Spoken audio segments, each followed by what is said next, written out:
Stones, piles, fistula, side effects operation లేకుండా శాశ్వత పరిష్కారం. Homeo care international.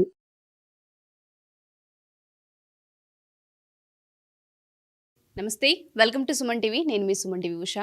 2025 సంవత్సరానికి సంబంధించి 12 రాశుల వారు అసలు ఏ విధంగా ఉండబోతుందో ప్రత్యేకించి అడుగుతూ ఉంటుంటారు. ఎస్పెషల్లీ 12 నెలల్లో కనుక మనం చూస్తే ఏ నెల కలిసి వస్తూ ఉంటుంది, వ్యాపారంలో కావచ్చు, సంతానంలో కావచ్చు, లేదంటే వివాహానికి సంబంధించి కావచ్చు, పెట్టుబడులు పెట్టొచ్చా, సంతానం విషయంలో ఈ టైంలో మేము డెసిషన్ తీసుకోవచ్చా, వివాహానికి సంబంధించి మేము అప్రోచ్ అవ్వచ్చు అని అడుగుతూ ఉంటుంటారు. అండ్ దాంతోపాటు రిలేషన్షిప్ ఎవరైతే భార్యాభర్తలు ఉంటుంటారో మాకు ఏ విధంగా ఉంది, ఒడిదుడుగులు కనిపిస్తూ ఉన్నాయి అని మాట్లాడే వాళ్ళు ఉంటూ ఉంటారు.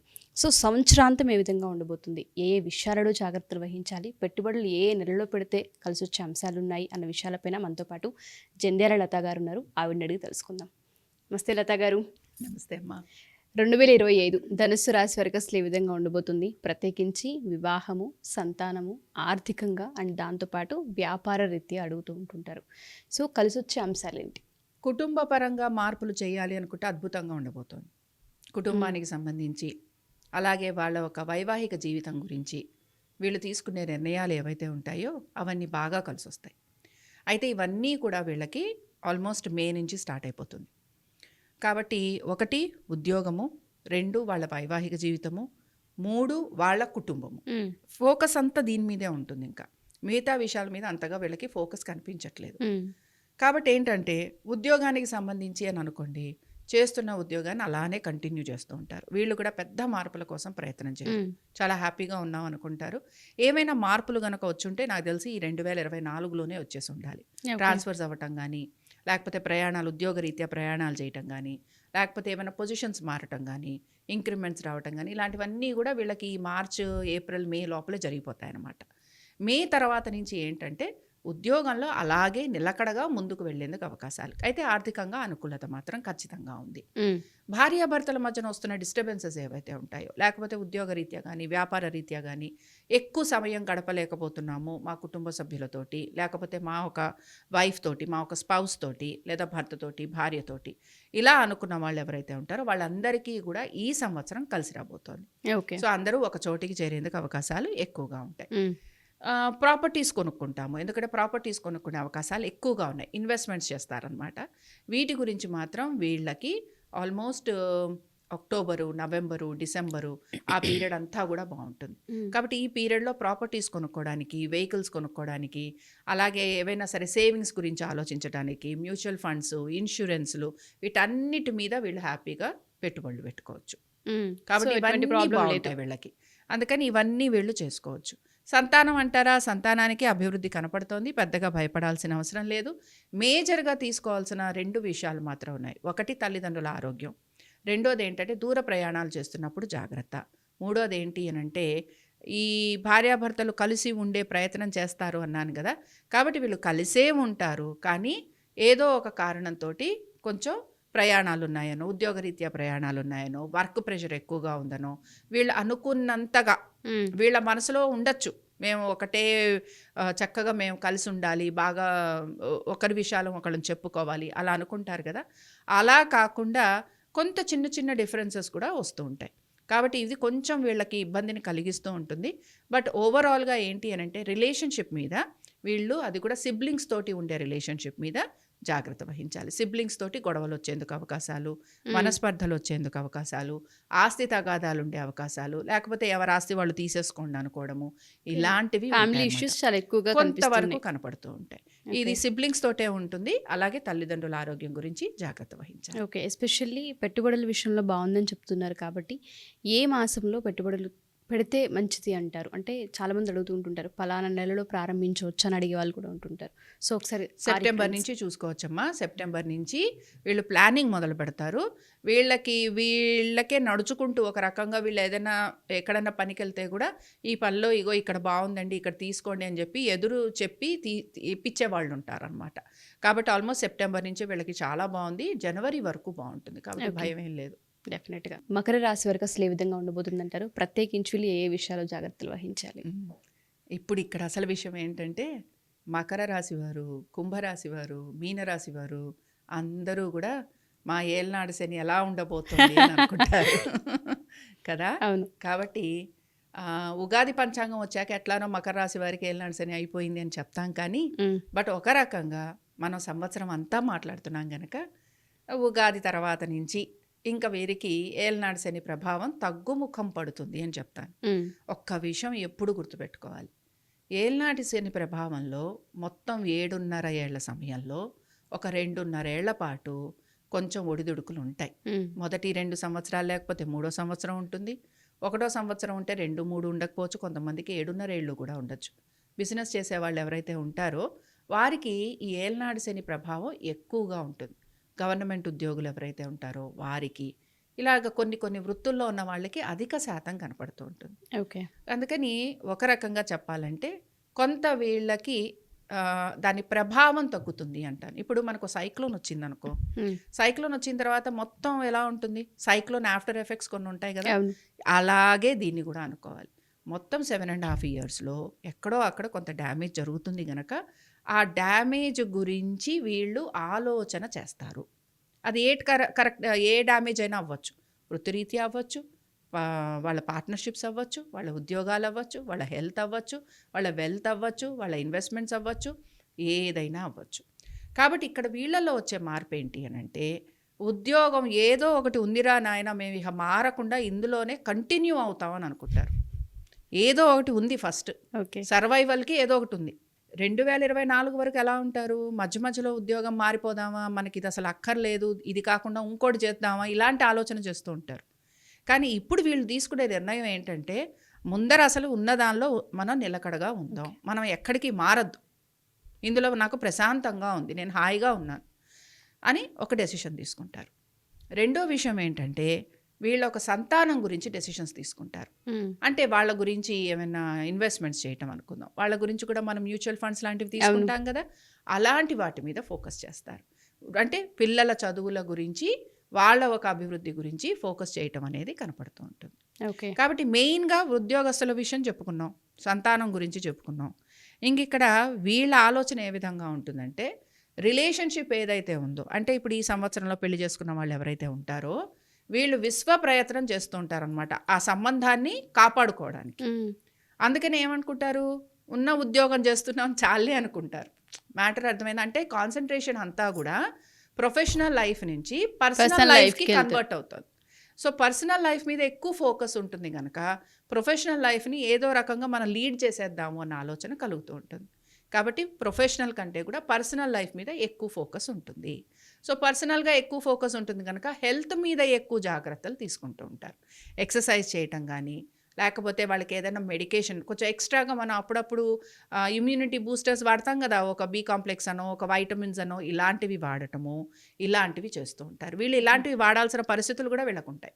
సో ఒకటి ఎక్సర్సైజ్ మీద ఫోకస్ చేస్తారు, రెండోది ఏంటి అంటే ఇమ్యూనిటీ బూస్టర్స్ లాంటివి వాడతారు, మూడోది ఏంటి అని అంటే రిలేషన్షిప్ మీద ఎక్కువగా ఫోకస్ చేస్తారు, నాలుగోది ఏంటి అని అంటే వాళ్ళ రిలేషన్షిప్స్ మీద, వాళ్ళ అన్నదమ్ముల మీద, వాళ్ళ సిబ్లింగ్స్ మీద, వాళ్ళ ఒక ఫ్యామిలీ మీద, వీటి మీద ఎక్కువగా ఫోకస్ చేస్తూ ఉంటారు. సో ప్రొఫెషనల్ లైఫ్ నుంచి పర్సనల్ లైఫ్ మీద ఫోకస్ అనేది ఎక్కువ ఉంటుంది. సో మానిటరీ వైజ్ ఎలా ఉంటుంది, ఆర్థికంగా వీళ్ళకి ఎలా ఉంటుంది అని చూస్తే, ఆర్థికంగా వీళ్ళు ఉన్న దానిలోనే ముందుకు వెళ్ళేందుకే ప్రయత్నం చేస్తారు. కొత్తగా చేంజెస్ తీసుకొచ్చే ప్రయత్నం అంటూ ఏమీ చేయరు. ఓకే. సో ఓవరాల్గా ఏలినాటి శని ప్రభావం అయితే తగ్గే అవకాశం కనిపిస్తుంది. ఎప్పుడూ కూడా ఇలానే గుర్తుపెట్టుకోవాలి, ఏలినాటి శని వెళ్ళిపోయింది అంటే ఇమ్మీడియట్గా పాజిటివ్ రిజల్ట్స్ రావు.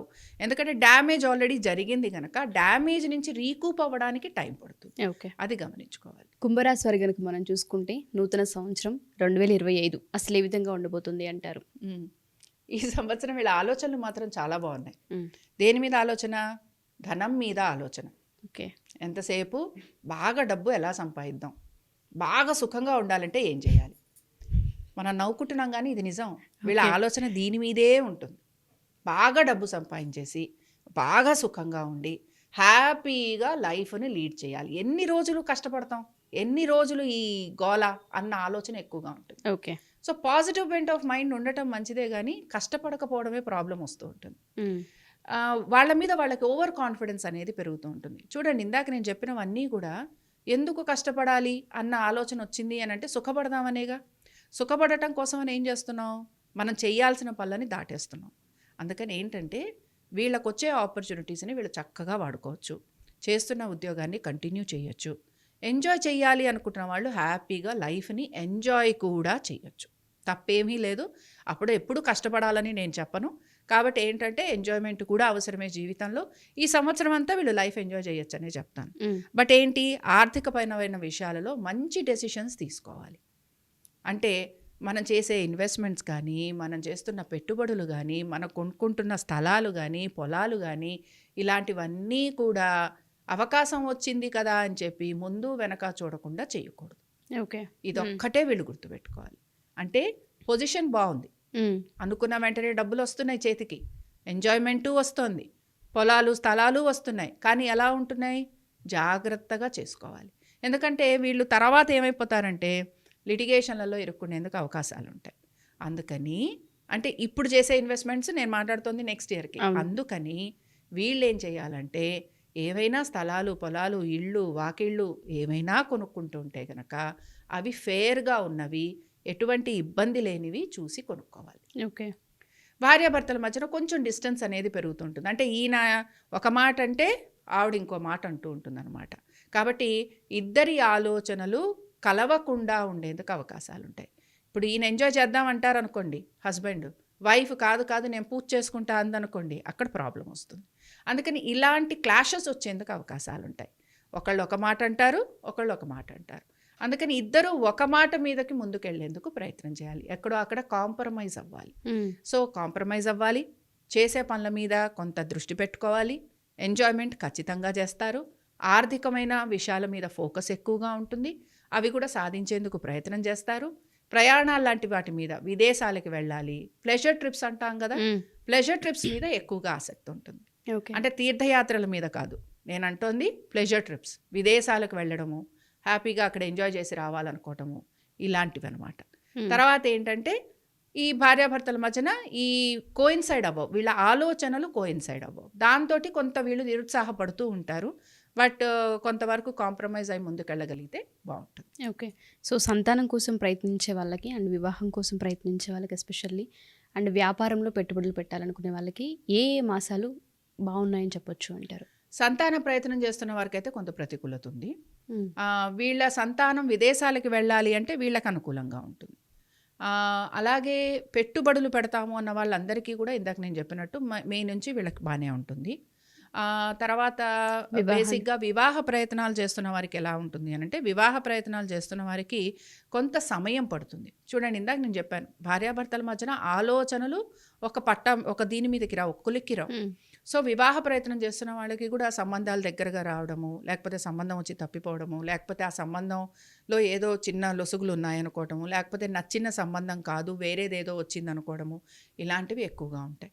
కాబట్టి వివాహం కావాల్సిన వాళ్ళు ఎవరైతే ఉంటారో వారు కొంత ఎక్కువ ప్రయత్నం చేయాల్సిన అవసరం కనపడుతుంది. ఓకే, మీనరాశి వారికి అసలు ఏ విధంగా ఉండబోతుంది అంటారు? ప్రత్యేకించి ఈ రాశి వాళ్ళు ఏ మాసాలలో పెట్టుబడులు పెట్టొచ్చు అంటారు? వివాహానికి సంబంధించి ఏమైనా నిర్ణయాలు తీసుకోవచ్చు అంటారు? ఇక్కడ మీనరాశి వారికి కూడా ఏల్నాడు సెల్లోనే ఉంటారు కదా, ఒక రకంగా వీళ్ళకి చాలా మార్పులు కనపడుతున్నాయి. మనం మామూలుగా జనవరి అని అనుకున్నా కూడా మధ్యలో మనకి కొన్ని గ్రహాలు మారుతూ ఉంటాయి కనుక, ముఖ్యంగా ఈ కంటక శని వాళ్ళు, అర్ధాష్టమ శని వాళ్ళు, ఏల్నాడు శని వాళ్ళు కొంత ఇంట్రెస్ట్ చూపిస్తూ ఉంటారు కనుక అందులో మీనరాశి వారికి చెప్పుకుందాం. ఉద్యోగ ప్రయత్నాలు చేస్తున్నాము, ఉద్యోగంలో మేము మారాలి అని అనుకుంటున్నాము అనే వారందరికీ అద్భుతంగా ఉండబోతోంది. ఖచ్చితంగా ఉద్యోగాలు మారిపోతారు, అసలు మనకి సందేహమే లేదు. అందుకని ఈ ఉద్యోగం ఏదైతే మారతారో, ఈ ఉద్యోగంలో భార్యాభర్తలు దూరంగా ఉండే ఉద్యోగాలు వస్తూ ఉంటాయి, ఒక చోట ఉండే ఉద్యోగాలు రావు. అందుకని change of place, change of job, ఇవి రెండూ కూడా ఇన్నెవిటబుల్ అనమాట.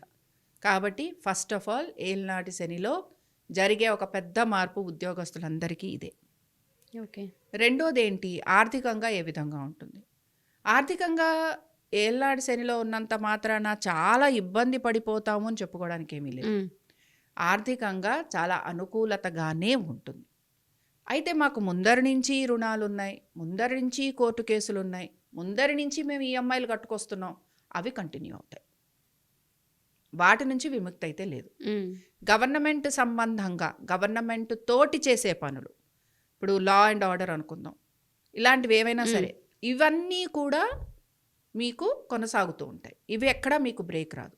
పోలీసుల్ని కలవాల్సి రావచ్చు, కోర్టు మెట్లు ఎక్కాల్సి రావచ్చు, అలాగే రుణాలు తీసుకోవాల్సి రావచ్చు, ఈఎంఐ లాంటివి మీకు కంటిన్యూ అవుతూ ఉంటాయి. అలాగే ఎవరితోనో గొడవ పడ్డామంటే ఆ గొడవలు కూడా కంటిన్యూ అవుతూ ఉంటాయి. కాబట్టి వీటిల్లో మీకు ఎటువంటి మార్పు కనిపించదు. ఓకే.